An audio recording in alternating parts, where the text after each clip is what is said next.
Պարոն Հովհաննիսյան, քաղաքապետարանը առաջարկում է արգելել հեռախոսները դպրոցում օգտագործել 1-ից 6-րդ դասարանի աշակերտների համար, բայց Ժաննա Անդրեասյանը նաև ցուցադրել է, որ դասագրքերում առկա են մի շարք QR կոդեր, օրինակ Մաշտոցի մասին տեղեկությունը, որը որ հնարավոր է միայն սովորել, տեսնել հեռախոսների օգտագործման միջոցով։ Ըստ ձեզ այստեղ հակասություն չեք տեսնում եւ ինչով է պայմանավորված դա։ Տեսեք, նախ ես կարծում եմ, որ վերջնական այս իմպլեմենտացիոն հենց process-ը ԿԳՄՍ-ի հետ իհարկե կքննարկենք եւ կհասկանանք ինչ կարգով ենք այս ամենը անում։ Տեսեք, Արփի ջան, նախապես քննարկելու եւ չքննարկելու խնդիր չկա։ Դասագրքերում այո, առկա են որոշակի QR կոդեր, որոշ բաժիններում, որոշ թեմաներով։ Բայց եկեք նաև պատկերացնենք, որ դասագրքերը օգտագործվում են ինչպես տանը, այդպես էլ դպրոցում, այսինքն այստեղ կարող է լինի տարանջատում, եւ երկրորդը ընդհանուր առումով հեռախոսներ արգելելու մասով, գիտեք, կա որոշ հիմա էլ կա այդ սկզբունքը, այսինքն որոշ դպրոցներում դասի մեկնարկից առաջ ուսուցիչները հավաքում են աշակերտների հեռախոսները, հետո վերադարձնում են եւ բազմաթիվ դպրոցներ ունենք, որտեղ այդ ամեն ինչը կիրառվում է։ Պարզապես այստեղ խոսքը նրա մասին է, որ QR կոդերով չի եղել, չէ՞։ Չէ, նախկինում շատ նախկինում իհարկե QR կոդեր ընդհանրապես չի եղել։ Իսկ ինչ վերաբերվում է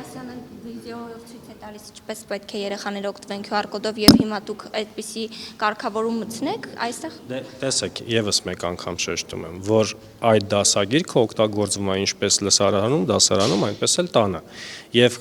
նախարարության հետ միասին մենք քննարկենք հասկանանք ինչպես ընդհանուր մոտեցում անել, բայց ինչ վերաբերում է Երևանի քաղաքապետարին, քաղաքապետը մեր տեսլականը եւ դիրքորոշումը ասեց, որը հիմնված է բազմաթիվ ուսումնասիրությունների վրա, միջազգային փորձն ենք այստեղ ուսումնասիրել եւ նաեւ որպեսի վստահ լինենք, որ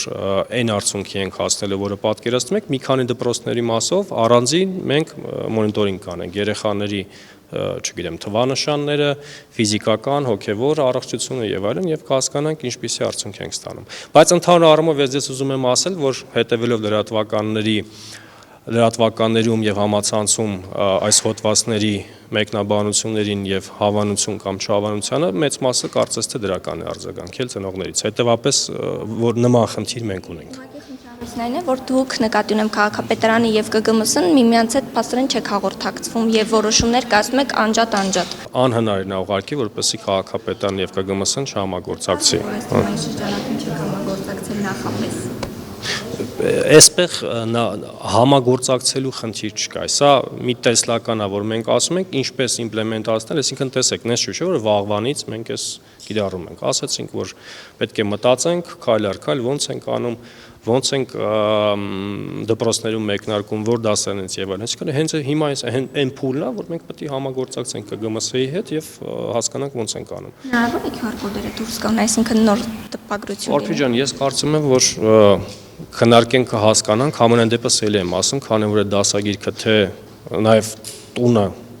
երեխան ընթերցում է եւ չգիտեմ, ինչ որ նախապատրաստական աշխատանքների ժամանակ ընթերցումը օգտագործումը հնարավոր է տուն այդ գործողությունը անի։ Չեմ տեսնում հիմա կարիք այդ QR կոդերը հանելու։ Այսինքն եթե ուսուցիչը դպրոցում բացատրում է, ասում է ով է տառերը ստեղծել, բայց այդ պահին QR կոդը չի աշխատում, չի կարող ցույց տալ թե ով է Մեսրոպ Մաշտոցը, երեխան պետքա սպասի, գնա տուն, դասագիրքը բացի հեռախոսը վերցնի եւ տեսնի ով է տառերը։ Դե դուք վստահ եք, որ հենց այնպես է, ոնց դուք նկարագրեցիք։ Դուք հիմա մի օրինակ եք բերում,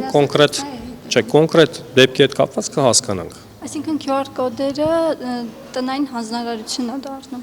Այսինքն դա կքննարկենք ԿԳՄՍ-ի հետ, վերջնական կհասկանանք ոնց արվում։ Մենք ունենք ցանկություն այսպիսի պրակտիկա մտցնել Երևանյան դպրոցներում եւ կարծում ենք, որ դա կնպաստի երեխաների, չգիտեմ, առողջական, ֆիզիկական առողջացմանը, հոգևոր առողջացմանը, դասերի մասով ավելի կենտրոնացմանը եւ այլն եւ այլն։ Այսպիսի փորձ կա համաշխարհային եւ մենք ուզում ենք առաջինից 6-րդ դասարաններ այս փորձը կիրառել։ Հիմա ինչպես կանենք դա, նաեւ ԿԳՄՍ-ի հետ քննարկենք կհասկանանք։ Միգուցե իրանք էլ օրինակ ավելի ավագ դպրոցների մասով նույն փորձը ուզենան կիրառել, կտեսնենք։